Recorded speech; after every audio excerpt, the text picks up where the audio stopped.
साथियों, हाँ, 2 कदम पीछे मैं हो जाइए। बहुत लंबी क्या नाम है बात इनका? कहने के लिए आपके बीच में नहीं आया हूँ। 2 कदम पीछे करवा लो इनको। मैं 2-3 बातें ही आप लोगों के बीच में कहना चाहूँ। तमाम बुद्धिमान लोगों ने और बहुत अनुभवी लोगों ने आप लोगों के सामने बहुत सारी बातें कही। मैं केवल 2-3 बातें ही आप लोगों के सामने रखना चाहता हूँ। सबसे पहले तो हम लोगों को ये समझना बहुत जरूरी है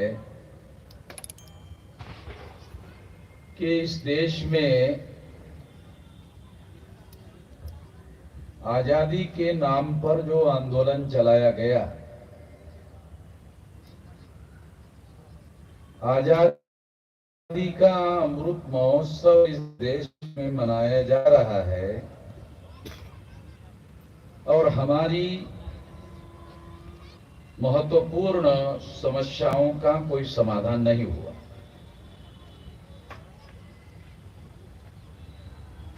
देश को चलाने वाले जो लोग हैं वो अमृत महोत्सव मना रहे हैं,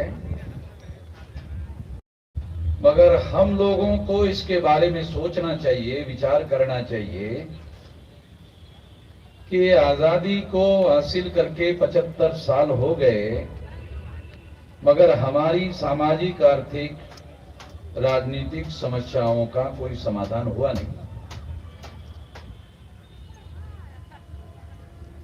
और अगर समाधान नहीं हुआ तो मैं ऐसा मानता हूं कि जो इस देश के बहुसंख्यक लोग हैं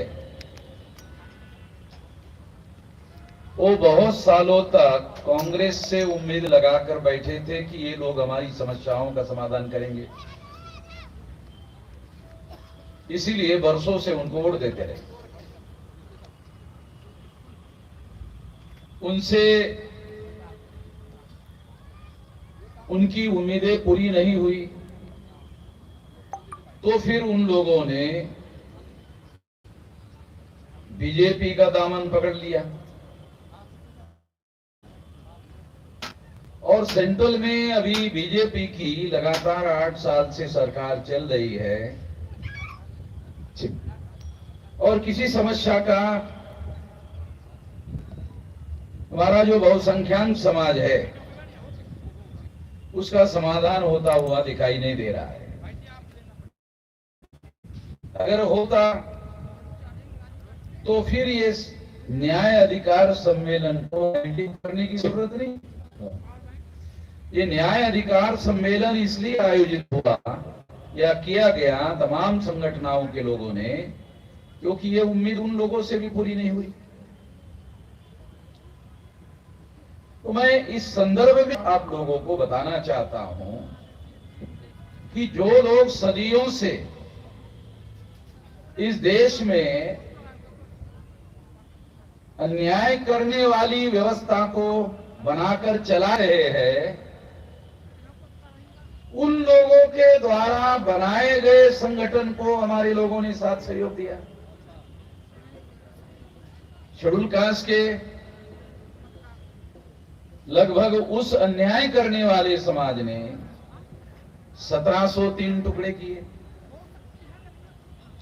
शेड्यूल कास्ट की 1703 जातियां है देश में, आदिवासियों के 801 टुकड़े हैं और पिछड़े वर्ग के 3743 टुकड़े हैं मंडल कमीशन के अनुसार।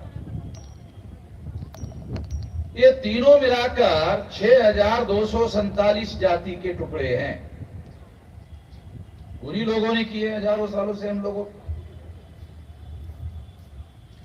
जिन लोगों ने हमारे 6247 टुकड़े किए, उन्हीं लोगों से हम लोगों ने उम्मीदें पाली थी ये लोग हमारी समस्याओं का समाधान करेंगे और इसीलिए हमारे लोगों ने कांग्रेस का साथ दिया। फिर वो